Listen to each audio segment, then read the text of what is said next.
Hello, thank you for joining. I am doing a little experiment this time with my podcast. I'm doing an audio and I'm doing a video, and I'm not. This is for the from the factory forward, Wayne Brooks, and obviously I'm not in the factory. I'm here at home in my little cubby hole. There's a spot behind me in my man crevice. It's not a man cave. It's more of a man crevice. I wanted to share a little bit. Let me adjust this a little bit on communication. Um, Communication. It's one of the most biggest problems and why companies and organizations go under. I don't have any facts for that because nobody really communicates that, and so there's no data on that. Years ago, and I know I'm going to be posting this video on LinkedIn, and I know a lot of people on LinkedIn don't necessarily care for religious things on. It's more of a professional network for networking, career, and business and stuff like that. But I want to share a little bit. Back in the 80s, I believe it was, there was a book out by Charles Camps that he taught that we had a creative force with our tongues that we could create because God created by verbal words, and that we also have in Christ. We have that power also to create. Therefore, a bunch of doctrine come out about confess it and believe it, and you can have it, and type stuff like that. I'm not a big fan of that. You're not going to sit there and confess your way into a better job or a Cadillac or anything else. I just don't think that. You're not going to get well from cancer just because you don't confess that you have cancer. It's a little bit deceptive to me. But our language and what we speak and communicate does have a big effect on a lot of things. It has effect on people around us. It has effect on us. When the Bible talks about renewing our mind, a large part of that is speaking and communicating. That's just part of it. That's just one of the little parts of it. And the Bible, the apostles had a lot in the epistles to say about our conversation and our speech. Jesus had some things to say about how we talk. The Old Testament and Proverbs talked quite a bit about how we should talk and communicate. And some of the Hebrew extra writers of the Old Testament had a lot to say about how we talk. So obviously talking is pretty important in how we communicate. I'm not necessarily a preacher. Preachers sort of tend to preach, give the information out there and preach, and the Bible strictly says that's how people become saved, is through preaching. But preachers put it out there, and they really are not responsible for whether or not the people respond or not. A communicator, and this is not better or worse than a preacher, a communicator, he needs, and this is me, I need somebody to react.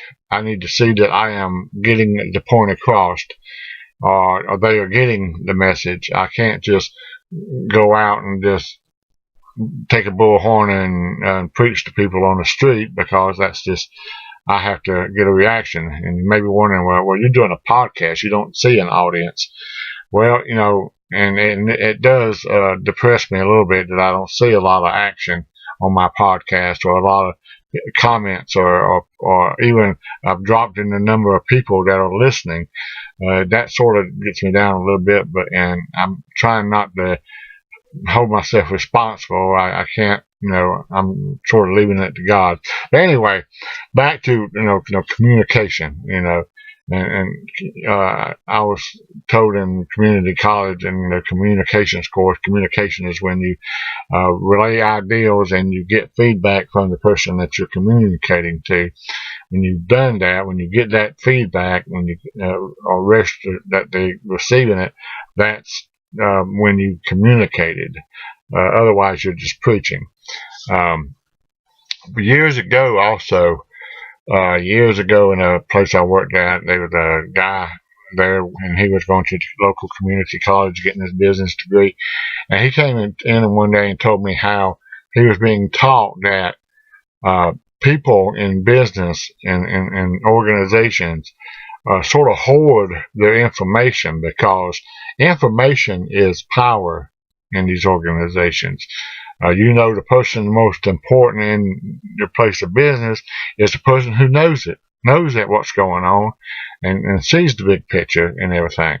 So ever since he told me that, I always wanted to be that person that gave out information freely. In emails, I usually copy more people than what's really needed on an email. I feel like if the person has any little bit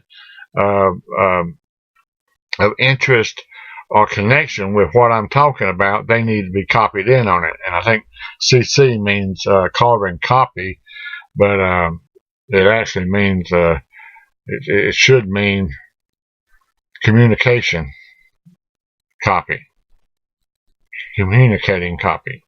Okay, just get that in your head and you'll know.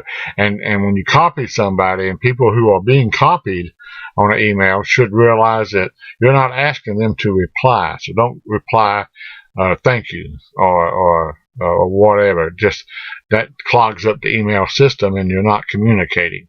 So if you're listed on the CC part of an email, don't answer back. You're not expected to answer back. Okay, just the people in the main people are required or wanting to. They want answers from. So that's, I ran that rabbit for you. That was free. But communicating.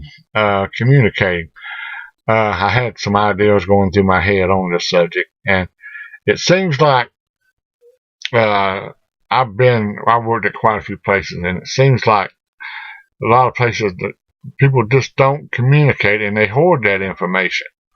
They don't pass on and the problem is that when you don't pass on the whys and the wheres of situations going on with your co-workers and your subordinates and people under you or in the business, you're leaving it up to their own imagination to come up with the communicating, and you're leaving it up to what like I said, their imagination. And why would you do that? Why? Tell if there's a problem. Don't be shy. They're not going to, I don't think, shoot you or do anything bad. I think they would some of them would appreciate being told honestly what's going on. I find myself in this situation a lot of times. I reckon I'm a nice guy. People don't want to upset me. I do have a quick temper, but I get over it just as quick as I get mad. But I'm not a terrible person, and people shouldn't be afraid to make me upset. But I wanted to encourage you. And no matter what facet of life, church life, work life, whatever, be a good communicator. Don't leave the conversation without knowing for a fact that the person has heard you and responded. They can respond negatively, they can respond positively, but they need to acknowledge. And you need to be free with all information. Keep it flowing. Keep it going. That's it for this podcast. I might have had some more to share on it. I was thinking about it when I was laying to sleep last night. I'm going to post this video on LinkedIn. Usually on the podcast, I add music to it, and I'm going to try to add music to it while my recorder is playing. But I'm going to close this up so you don't have to sit here and listen to the music and look at my face. I could let you see Spock and talk and listen to the music with him, but I'll just bypass that. But thank you for viewing this video. Got any comments? Like I said, this is from the factory floor with Wayne Brooks, and you can find me on iTunes. Just look it up. From the factory floor with Wayne Brooks. You can find me on Anchor podcast also. probably just do a Google search and you could probably find my podcast. Okay. Thank you again. For those only listen to the audio, I think I'm gonna play "Whatever Happened to Love" by the Barry DeFlorin Group. And thank you very much for watching this video.